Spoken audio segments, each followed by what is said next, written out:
Okay, hello grade 10. We're back now and I'm going to show you what your task is for today, so follow along. I'll make it quick. This is our Google Classroom you're looking at here, and if you look with me now at the top option in Unit 1 Visual Art, you see our current task, and here's the one below it for last week. So hopefully you did finish last week. I'm going to move on and I'm going to show you what we did do last week as a help for what to do this week. So click on that here, creating a grid. Scroll down to my example, which says example slides 1 through 3. And you should have this done already. This is last week's task, this slide 1, slide 2, and slide 3.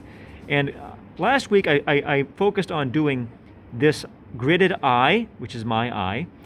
You were to do your eye, not my eye. And then I gridded off this paper according to certain rules. If you're not remembering that correctly, go back and check my task rules. And you'll see here, I want to zoom in on this right here to the top left box.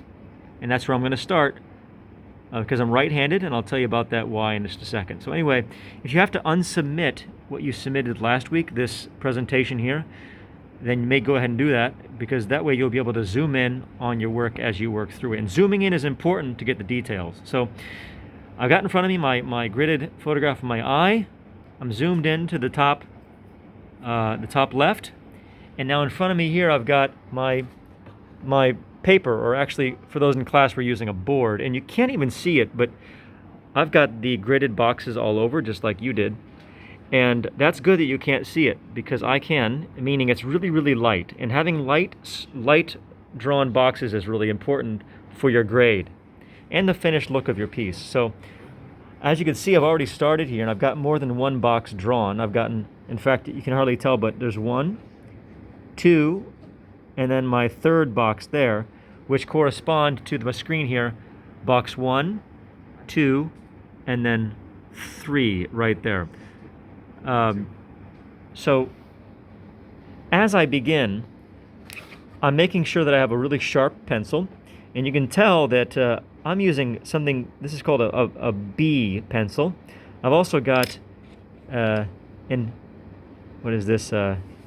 HB pencil, and I've got a 4B pencil. Now, try to follow me here, I'll make it quick here, but the type of pencil you use is important. You can use a mechanical pencil, which is usually like an HB. An HB is a gray pencil. A 6B or 4B, in other words, the higher number on the B, means the darker that pencil is. But it also means you have to sharpen it more often. So I don't like to go with like a 4 or 6B because I don't want to sharpen my pencil all the time. Even if I need that dark mark, I might stick to like a 2B at the most. My H pencils, this is an HB. You may have a pencil that says 2H even or 4H even. Don't go that high. You want to stick to like an HB pencil for a middle amount of lightness, and then as dark as like a 2B at the most, okay? So mechanical pencils are good, just to give you a heads up. If you want to know more about pencil types, look up online the differences between B's and H's in what you can produce. So moving right along, I'm just going to start here, and I've got a blending tool as well. You can use a piece of tissue if you want. It's fine to help blend out your marks.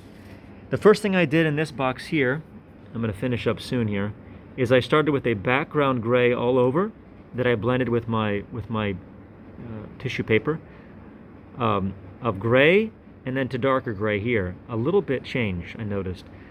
And then after I had that all smudged out, then I started drawing in the lines for the eyebrows or eyelashes, I guess. Very carefully, and then going over them thicker and thicker until they're the correct thickness. And then I moved over, and you can see that I've done this box here, okay? So, holding it up there next to it maybe, that's not bad. And then the third box. So I'm looking for you to see how close you can match the gray tones and the black tones and the white tones. So I want to see the full range of light to dark to middle grays throughout. And the higher quality, the more exact your marks are with each box, the higher your grade. This week your goal is, and I'm sorry to say it, to do 12 boxes by next Tuesday, 8 a.m. At which point I want you to photograph your drawing with 12 finished boxes and work right along from left to right, left to right, left to right as you go down. And when you're done with all 12, just 12 boxes only, I want you to put them onto slide 4 of your presentation and upload it to this task location on Google Classroom. Okay, if you have any questions, just email Mr. Myers, and that's it. Saad, you want to say something? Saad says hi. They're all saying hi. Abid's deep in headphone land. Bye, guys. Good luck.